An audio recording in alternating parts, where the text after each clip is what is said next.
Bonjour mes anges, comment allez-vous? J'espère que vous allez bien. Alors la leçon d'aujourd'hui s'intitule Comment je respire? Alors pour savoir comment on respire, suivez avec moi et restez attentifs. Les objectifs de cette leçon, c'est connaître l'importance de la respiration pour l'homme et découvrir la liaison entre la respiration et la vitesse des battements du cœur. Alors observez bien cette situation. Sarah, regarde-moi, je vais gonfler ce ballon rapidement. Oh, ta poitrine se gonfle et se dégonfle. Que se passe-t-il? Alors, que contient le ballon de Omar? Pour savoir, faisons l'expérience suivante. Alors gonfle un ballon de baudruche, puis plonge-le dans une cuvette remplie d'eau et écarte les doigts. Maintenant, observe et réponds par oui ou non. Lorsque tu écartes les doigts, des bulles apparaissent? Est-ce que tu vois des bulles dans l'eau? Oui, lorsque j'écarte mes doigts, je vois des bulles.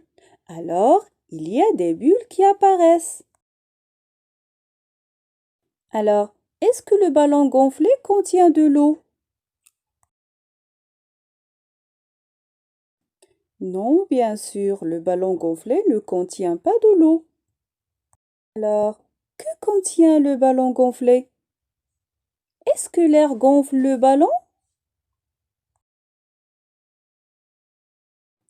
Oui, le ballon gonflé contient de l'air. Alors, le ballon de Omar contient de l'air. Alors regardez maintenant comment on respire. Pendant la respiration, l'air entre et sort de notre corps. Ce sont les mouvements de respiration qui s'appellent l'inspiration et l'expiration. Pendant l'inspiration, l'air entre par le nez, il passe par la trachée pour arriver aux poumons. Voici les poumons. Et pendant l'expiration, l'air sort, il passe par les poumons, la trachée pour sortir de la bouche.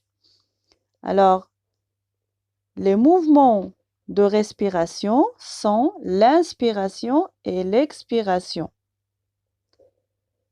Pendant la respiration, l'air entre et sort de notre corps.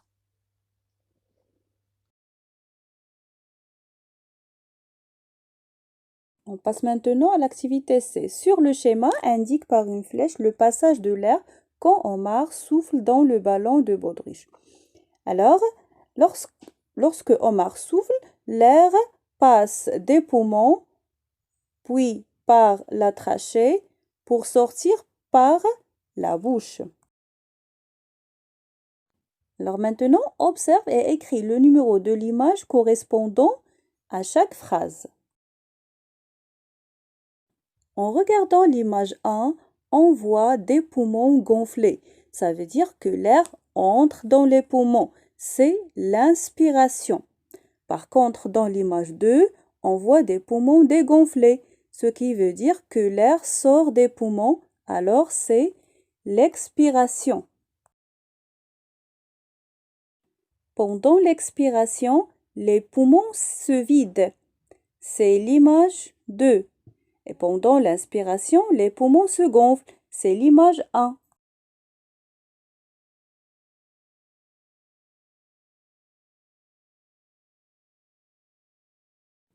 Ce qu'on doit retenir dans cette leçon, c'est qu'on respire l'air qui nous entoure.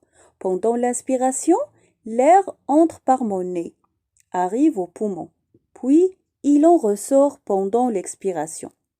Après avoir pratiqué une activité sportive, je respire vite. En même temps, mon cœur bat très fort.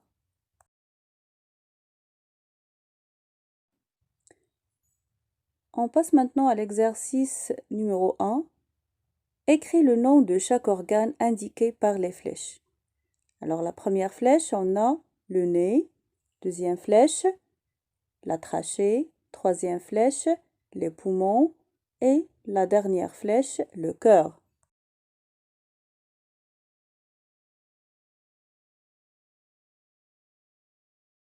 Deuxième exercice, mets une croix sous l'image de la personne qui respire rapidement. Ça veut dire qu'il respire vite. Alors la personne qui respire rapidement, c'est celui qui fait une activité sportive ou bien qui fait une activité physique. Ça veut dire qu'il bouge. Dans la première image, on a une fille qui dort. Ça veut dire qu'il ne fait pas d'effort. Il est en repos. Donc, il respire lentement. Dans la deuxième image, on a un monsieur qui rame. Ça veut dire qu'il fait une activité. Donc, il respire rapidement. La troisième image, on a un garçon qui lit. Il est en repos, il ne bouge pas.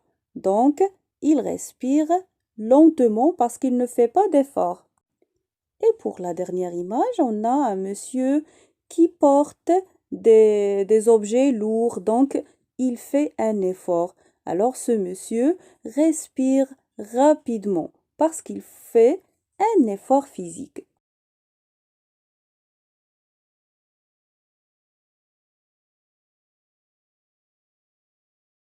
On passe maintenant à l'exercice 3. Colorie la case de l'activité où le cœur bat très fort. Alors, lorsqu'on fait un effort physique, notre cœur bat très fort. Alors, observez bien ces images. Alors, la situation qui représente une activité où le cœur bat très fort, c'est la situation 2, parce que les enfants courent, donc ils font un effort physique.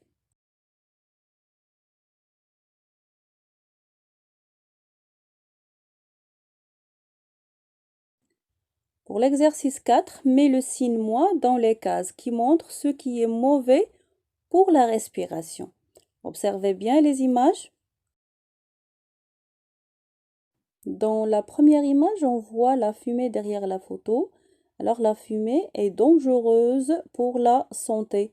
C'est mauvais pour la respiration. Donc on met le signe moins. Dans la deuxième image, on voit un enfant qui est dans la mer. Donc il respire un air pur, un air propre et bon pour la santé.